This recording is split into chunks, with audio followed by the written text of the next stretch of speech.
Here are the three biggest anti-Trump lies that Kamala Harris told at the presidential debate. First up, find people on both sides. Define people on both sides hoax.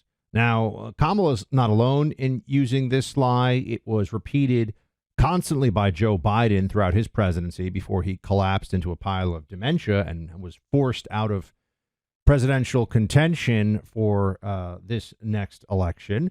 But Joe Biden even said that that was one of the reasons he had to run for president, was because Trump had said there are fine people on both sides.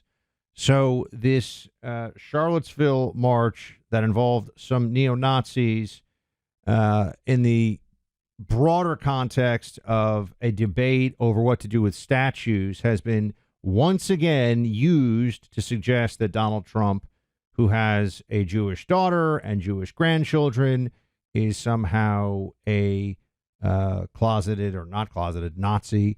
It's disgusting. Everyone pointed out right away that this is a matter of transcript. This is a matter of record. You don't have to take Donald Trump's word for it. You can listen to what he said, because he clarified that when he said there are fine people on both sides, he was referring to on the debate over statues and history and how we should represent history. He said the people who were marching saying the anti-Semitic stuff and the racist stuff should be condemned totally. He said that in the same speech, in the same. So they know this is a lie, but they continue to run with it because, unfortunately, this is the best that they can do. Kamala Harris is an incredibly weak leader, not a very intelligent person, and certainly not a person who should be given any power, more so than what she already has.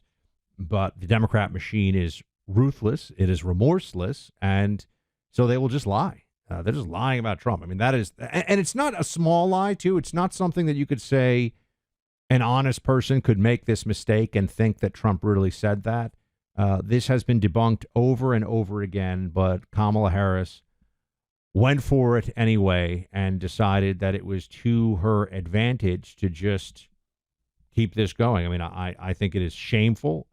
And yeah, I think she should be ashamed. She's not, though, because Democrats think this stuff works. Sponsor this segment is Tunnel to Towers Foundation. FDNY firefighter Daniel Foley assisted in rescue and recovery efforts at Ground Zero some 23 years ago. But Daniel couldn't have known then that his heroism would cost him his life more than 18 years later. His death, like so many others, resulted from 9/11 related illnesses. He lost his life from toxic dust that formed when the Twin Towers collapsed. Victims and first responders are still suffering and dying from 9/11. Yet children in this nation are growing up unaware of America's darkest day. Tunnel to Towers 9/11 Institute is helping educators teach children about 9/11. Help our nation keep its promise to never forget. Donate $11 a month to Tunnel to Towers at T2T.org. That's T, the number 2, T.org. Now, number 2 on the most egregious anti-Trump lies told in the presidential debate. Number 2 in all this, we have that Trump referred to a bloodbath. This is another obvious hoax.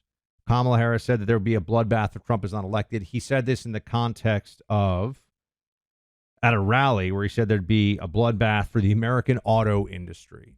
So now if you use rhetoric that is plainly understood to have a certain meaning in a certain context, they just flatly pretend that they don't understand English. I mean, that's what the Democrats do. This is what Kamala's doing here.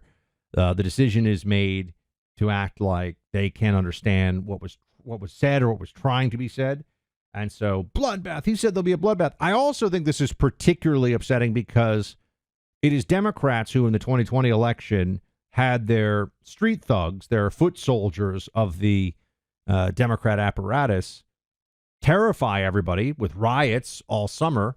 And then we all know that they had to put in a lot of cities plywood up on the windows of businesses. And there were preparations for massive riots in the event that Donald Trump won re-election and Joe Biden lost.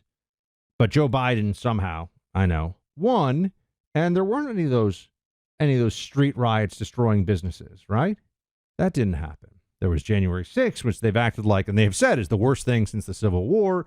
And they said that, Kamala Harris said that on the eve of 9/11, which I think tells you so much about the levels of exaggeration and dishonesty that they are willing to go to.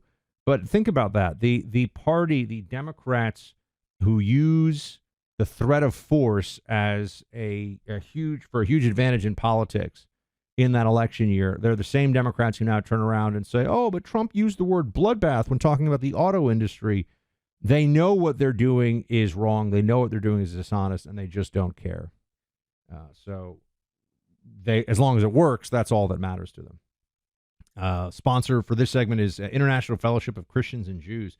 Residents of Israel this past Sunday had to deal with something horrible. A lone gunman from Jordan killed 3 Israeli civilians at a border crossing in the West Bank before security forces were able to neutralize him. It was the first attack of its kind along the Israeli border with Jordan since October 7th, when Hamas terrorists carried out an assault on southern Israel. The fear of the next attack is very real, whether it's gunmen, missiles, drones, so many terrorist aggressors out there that are trying to harm the people of Israel. Now is a time for allies to stand with Israel. The International Fellowship of Christians and Jews, the IFCJ, has been helping to provide as many Israeli citizens as possible with food and medicine for bomb shelter stays that can last for several days. For more than 40 years, the IFCJ has been on the ground in Israel. Within hours of the attack by Hamas soldiers last October and every day since, they've been feeding the hungry and protecting the vulnerable. Support Israel through the International Fellowship of Christians and Jews.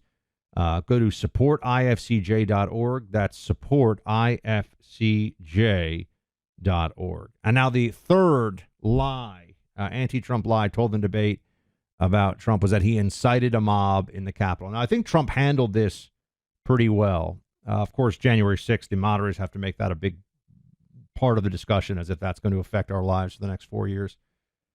But Trump handled this well because he pointed out that he said, calmly and peacefully have your voices heard. And he gave a speech, and that's what he said, calmly and peacefully have your voices heard. This is also a matter of record, a matter of what was said. You can look at the transcript. You can look at the videos.